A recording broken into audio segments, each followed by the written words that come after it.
Serial 21.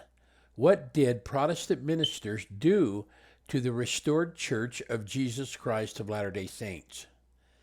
In 1830, the Church of Jesus Christ of Latter-day Saints was organized in America under a government that guaranteed the freedom of religion.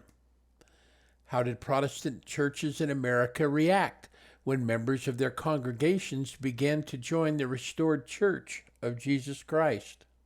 Did the Protestant ministers allow their own members to use their agency to consider whether the lost doctrines of Jesus Christ had been restored?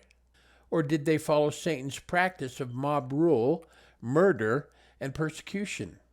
Contrary to established American law, these Protestant ministers encouraged their congregations to take matters into their own hands.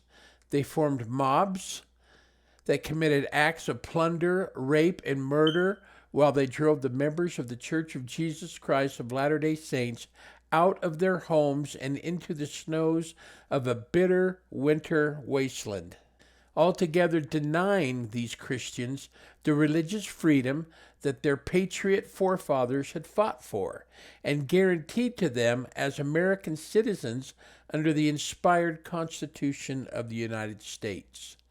In fact, most Southern preachers also taught and practiced the evils of slavery until the end of the Civil War. Were the Protestant leaders of the mobs led by the Spirit of Christ or the Spirit of the devil? If the leaders of these Protestant churches were led by the Spirit of the devil, how in the world could they ever claim to be the true Church of Jesus Christ? Would the true Church of Jesus Christ use force and violence to destroy other Christian churches? Would the true Church of Jesus Christ put people to death because of their religious beliefs? Would the true Church of Jesus Christ tell their members to enslave other people because of their race? Would the true Church of Jesus Christ burn the homes of men, women, and children and drive them into the frozen snows of winter because they didn't agree with their religious beliefs? Would the true Church of Jesus Christ commit acts of plunder, rape, and murder because of a person's religious beliefs?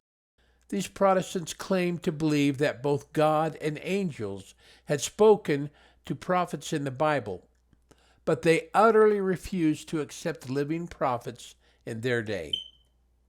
Joseph Smith was martyred, and his testimony was sealed with his own blood by the Protestant state mob that illegally stormed Carthage Jail and murdered him and his brother Hyrum.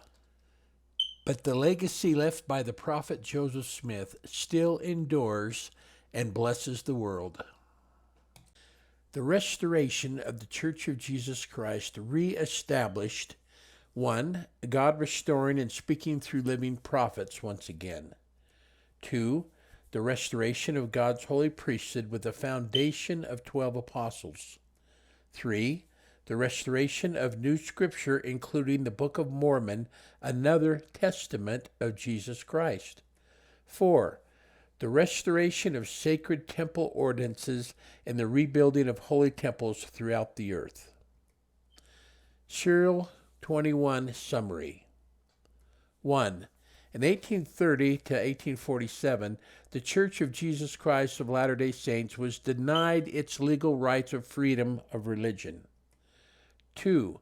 Contrary to law, Protestant ministers encouraged their members to destroy the restored Church of Jesus Christ. 3. Most Southern preachers supported and practiced the evils of slavery. 4. The true Church of Jesus Christ would not use force and violence to destroy other Christian churches. 5. The true Church of Jesus Christ would not put people to death because of their religious beliefs. 6. The true Church of Jesus Christ would not tell their members to enslave other people because of their race. 7. The true Church of Jesus Christ would not burn the homes of people because of their religious beliefs. 8. The true Church of Jesus Christ would not plunder, rape, and murder because of a person's religious beliefs. 9. Protestants believed God and angels spoke to Bible prophets, but refused to accept living prophets in their day. 10. Joseph and Hyrum Smith were martyred by a Protestant state mob that stormed Carthage Jail and murdered them. To continue, see Serial 22. Where did Isaiah prophesy that the house of the Lord will be built in the last days?